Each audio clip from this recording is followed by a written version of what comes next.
அனைவருக்கும் வணக்கம். இந்த நூல்காஞ்சியின் மூலமாக நிறைய நேயர்களை சந்திப்பதில் மற்றற்ற மகிழ்ச்சி. இன்னைக்கு நான் பேச போற தலைப்பு என்ன ஆசிரியர்கள் அப்படிங்கிற தலைப்பு. பொதுவாகவே இந்த ஆசிரியர்களை எனக்கு ரொம்ப பிடிக்கும்.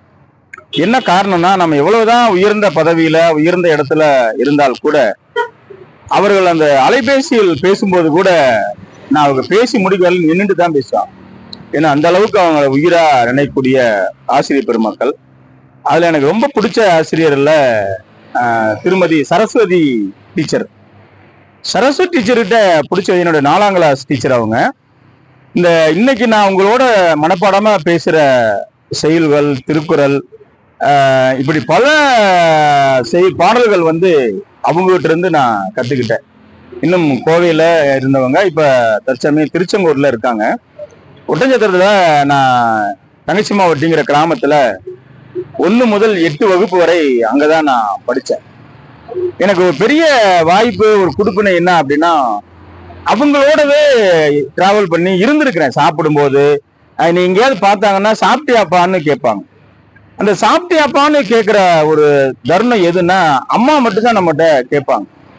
ஒரு ஆசிரியர் நம்மளை சாப்பிட்டியான்னு கேட்கறாங்க அப்படின்னா அந்த தாய் உள்ளம் அப்படின்னு சொல்லுவாங்க. பொதுவாகவே ஒரு ஒரு பெற்றோர் ஒரு குழந்தையின் முதல் ஆசிரியர், பெற்றோர் ஒரு குழந்தையின் முதல் ஆசிரியர், ஒரு ஆசிரியர் ஒரு குழந்தையின் 2வது பெற்றோர் என்று சொல்வார்.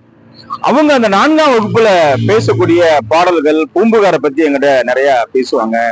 அதே மாதிரி கலைஞரோட கதை வசனங்களை எனக்கு நிறைய சொல்லி கொடுப்பாங்க.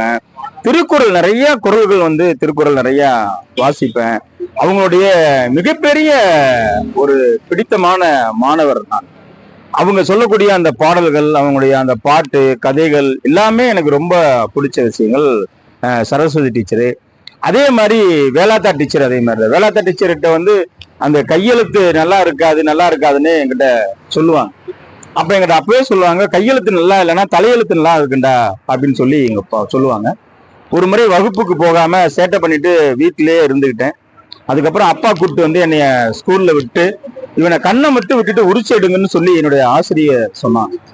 அப்படி சொன்னதுனாலதான் இன்னைக்கு உங்க முன்னாடி இந்த நூல்காஞ்சியில பேசுறதுக்கான ஒரு நல்ல வாய்ப்பு எனக்கு கிடைச்சது. பொதுவாக ஆசிரியர்களுத்துல நிறைய நல்ல கருத்துக்கள் இருக்கு, சின்ன சின்ன விஷயங்கள். அதை எப்படி நம்ம பயன்படுத்திக்கிறோம், எப்படி நம்ம ஏத்துக்கிறோம் அப்படிங்கிற பொறுத்து. அதனாலதான் சொல்லுவாங்க, 3 அறைகள் வாழ்க்கையில மிக முக்கியமான அறைகள்: கருவறை, வகுப்பறை, கல்லறை. அந்த 3 அறைகளும் அமைதி இருக்கும். அப்படி அமைதியா அதனாலதான் பொதுவாகவே சொல்லுவாங்க, வாழும் போது அமைதியாக வாழு, வாழ்ந்த பின்னாடி இந்த சமூகம் உன்னை சத்தமாக பேசும் என்று சொல்லுவார்.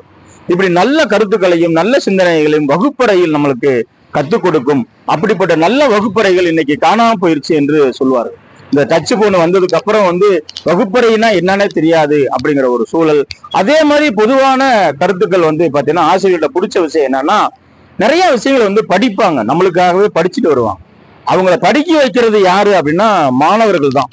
அந்த மாணவர்கள் படிக்க வைக்கிறதுனாலதான் நிறைய சொல்லணும், ஏதாவது பேசணுங்கிற ஒரு காரணத்தினாலதான் அவர்கள் நிறைய கருத்துக்களை சொல்லுவாங்க. அப்படி எனக்கு மனசுக்கு பிடிச்ச ஒரு ஆசிரியர் சரஸ்வதி டீச்சரு. அதே மாதிரி கனகம்மா டீச்சரு, நேசமணி டீச்சரு. நேசமணி டீச்சர்கிட்ட ரொம்ப பிடிச்ச விஷயம் அப்படின்னா என்னன்னா, நான் ரொம்ப நிறைய சேட்டை பண்ணுவேன். அவங்க என்னோட சேருக்கிட்டே உட்கார வச்சுக்கிட்டு எனக்கு நிறைய சின்ன சின்ன விஷயங்களை சொல்லி தருவாங்க.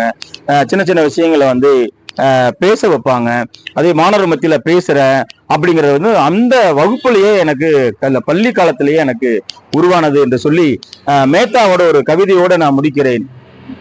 காதல் கிணற்றுக்குள் கால்வலிக்கு விழுந்த பொழுது, காதல் கிணற்றுக்குள் கால்வலிக்கு விழுந்த பொழுது, உன் கண்கள் வீசிய கயிறால் பிடித்து ஏறும் பொழுது சற்றென்று சந்தேகம் வந்தது, நீ வீசிய கயிறு தூக்கி விடுவதற்கா இல்லை என்னை தூக்கில் எழுதுவதற்கா என்ற அந்த கவிதையை நான் 8வது படிக்கும் போது படித்த கவிதை இத்தனாண்டு காலமாக எனக்குள் புரையோடி இருக்கிறது என்றால் வாழ்க்கை நல்ல வசந்தமாகட்டும். அதே மாதிரி இன்னொரு கவிதை, ரொம்ப பிடிச்ச கவிதை என்னன்னா, நீ என்னோடு இருந்திருந்தா நீ காலத்தின் கட்டாயமாக சில கவிதைகளை சொல்லுவாங்க.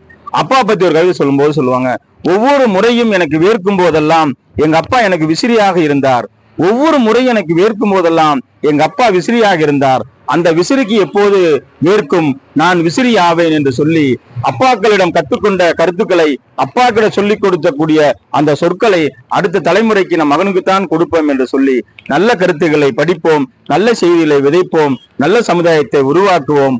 வாய்ப்புக்கு நன்றி, வணக்கம். அனைவருக்கும் இனிய மாலை வணக்கம். வாசிப்பு பழக்கம் என்ற ஒரு தலைப்பில் உங்களோட உரையாட்ட காத்திருக்கிறேன். வாசிப்பு எப்படி ஒரு மனிதனை நேசிக்கும் என்பதற்கான கருத்துக்கள். நேர்மையானவர்கள் எங்கு சென்றாலும் பிரச்சனைதான், ஏனெனில் நேர்மையானவர்கள் எங்கு சென்றாலும் பிரச்சனைதான், ஏனெனில் அவர்களுக்கு நடிக்கவும் தெரியாது, நடிப்பவர்களை ஏற்றுக்கொள்ளவும் தெரியாது என்று சொல்வார்கள். பொதுவாக இந்த வாசிப்பு மூலமாக ஒரு நல்ல சமூகத்தை உருவாக்க முடியும் என்பதற்கு நிறைய உதாரணங்கள் பேசுவாங்க. வாழ்வை வளமாக்கும், மனதை தூண்டும், மன அழுத்தம் குறையும், அறிவு சொல்வனம் பெருகும், நினைவு திறனை மேம்படுத்தும், அறிவு கூர்மையாகும், மன அமைதிக்கு உதவும், பொழுதை பயனுள்ளதாக்குவதற்கு வாசிப்பு பொதுவாகவே ரொம்ப முக்கியம். நான் கோவை அரசு கலைக்கல்லூரியில் இளநிலை படித்துக் கொண்டிருந்த காலத்தில் என்னுடைய சொந்த ஊர் ஒட்டஞ்சத்திரம். தினமும் 3 மணி நேரம், ஒவ்வொரு வாரமும் 6 மணி நேரம் செலவு பண்ணுவேன். அப்ப 2-3 நூல்களை எடுத்து என்னுடைய பையில் வச்சுக்குவேன். போகும்போது ஒரு நூலை எடுத்து வாசிக்கிட்டே போவேன். வாசிட்டே போகும்போது அந்த வாசிப்பின் மூலமாக அந்த கதையில் வரக்கூடிய ஆயிரக்கணக்கான கதாபாத்திரங்களோடு நம்ம பயணிக்கிற ஒரு சேர். அதே மாதிரி வாசிப்பின் மூலமாக எந்த ஒரு வாசகனின் எண்ணங்களை பூர்த்தி செய்கிறதோ அந்த படைப்பு ஒரு நல்ல படைப்பு என்று சொல்வார். எந்த ஒரு வாசகனின் எண்ணங்களை பூர்த்தி செய்கிறதோ அந்த படைப்பு நல்ல படைப்பு என்று சொல்வார்கள். நான் இன்னும் வாசிக்காத, ஆபிரகாம் லிங்கன் சொல்லுவார், நான் இன்னும் வாசிக்காத நல்ல புத்தகத்தை ஒன்றை வாங்கி வந்து என்னை சந்திப்பவனே என் தலை சிறந்த நண்பன் என்று ஆபிரகாம் லிங்கன் சொல்லுவார்.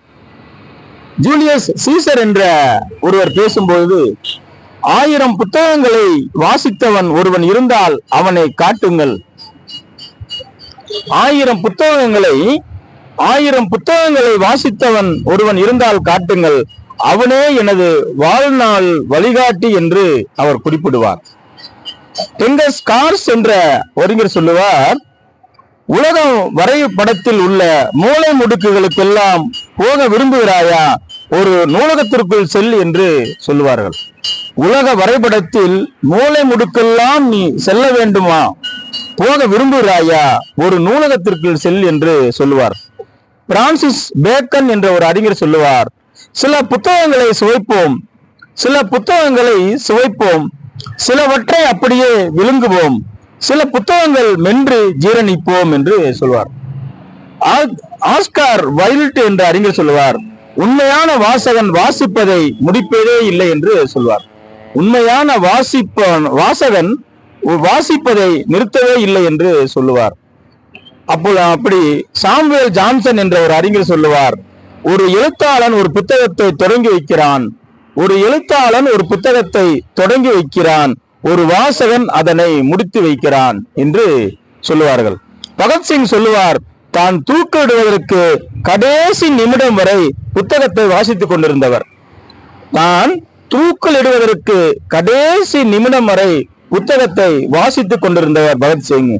வாசிப்பு என்பது அன்றாட வாழ்க்கையில் இயல்பான ஒரு செயல். வாசிப்பு என்பது அன்றாட வாழ்க்கையில் இயல்பான ஒரு செயல் என்று சொல்லுவார்கள். மார்க் ட்வைன் என்ற அறிஞர் சொல்லுவார், ஒரு நல்ல புத்தகங்கள் வாசிக்காத ஒருவன் வாசிக்கவே தெரியாதவனை விட உயர்ந்தவன் அல்ல என்று சொல்லுவார். ஒரு நல்ல புத்தகத்தை வாசிக்காத ஒருவன் வாசிக்கவே தெரியாதவனை விட உயர்ந்தவன் அல்ல என்று சொல்லுவார்கள். நீ படிக்காமல் இருப்பதை விட பிறக்காமல் இருப்பது மேல் என்று சொல்லுவார். நெல்சன் மண்டேலா சொல்லுவார், வேறு எந்த சுதந்திரமும் வேண்டாம் சிறையில், ஒரு புத்தக வாசிப்பு மட்டுமாவது எனக்கு அனுமதியுங்கள் என்று நெல்சன் மண்டேலா சொல்லுவார், ஆல்பர்ட் ஐன்ஸ்டீன் சொல்வார், மனிதனின் ஆகச்சிறந்த ஆகப்பெரிய கண்டுபிடிப்பு புத்தகம் மட்டுமே. ஒரு மனிதனின் ஆகச்சிறந்த ஆகப்பெரிய கண்டுபிடிப்பு புத்தகம் மட்டுமே. சேகுவாரா சொல்லுவார், எங்கே நல்ல புத்தகம் எரிக்கப்படுகின்றனவோ, எங்கே நல்ல புத்தகம் எரிக்கப்படுகின்றனவோ அங்கே விரைவில் நல்ல மனிதர்களும் எரிக்கப்படுவார்கள் என்று சேகுவாரா சொல்லுவார். வாசித்த புத்தகங்களை மற்றவர்களுக்கு பகிர்வோம், வாழ்வை வளமாக்குவோம். நன்றி, வணக்கம்.